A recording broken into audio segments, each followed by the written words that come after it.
நம்ம தொழிலுக்கு, நம்ம தொழில்னா தங்க தொழில் மட்டும் இல்ல, எல்லா தொழிலுக்கும் வளர்றதுக்கு மிகப்பெரிய இடைஞ்சல் என்னது? முதலீடு, மூலதனம். அதுவும் மூலதனம் பெரிய அளவுல வேணும், நம்பர்ல வேணும். நம்மள்ட்ட என்னவா இருக்கு? சொத்தா இருக்கு. ஆனா நீங்க பேங்க்ல போய் பார்த்து பேசும்போது சதுரடி 100 ரூபாய்க்கு வாங்கின சொத்தை 10,000 ரூபாய்க்கு வேல்யூஷன் போட்டு கொடுக்குறான். அந்த 10,000 ரூபாய் வேல்யூஷன் போறத வச்சு 7,000 ரூபாய் லோன் தர்றான். நம்ம ஏன் அந்த பக்கம்லாம் போறது இல்ல? அதுல என்ன சிரமங்கள் இருக்கு?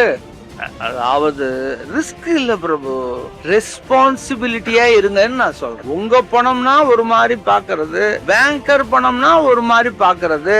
அப்படி இருந்தா அவன் எப்படி தருவான்? ரிஸ்க் வியாபாரத்துல. ஆனா முதலீடு வாங்கும் போது பேங்கர் நம்மகிட்ட என்ன எதிர்பார்க்கிறான்? ரெஸ்பான்சிபிலிட்டி. நீ ஏற்கனவே முதல்ல சரியான முறையில வியாபாரம் பண்ணிருக்கியா, டாக்டர் நல்லா பண்ணிருக்கியா, நீ வியாபாரம் பண்ணி நீ லாபம் பண்ணிருக்கியா, வரி கட்டியிருக்கியான்னு பாக்குறேன். முதலுக்கே நீ பண்ணலைனா ஏன்ட்ட வாங்குற முதலுக்கு நீ என்ன செய்ய போற?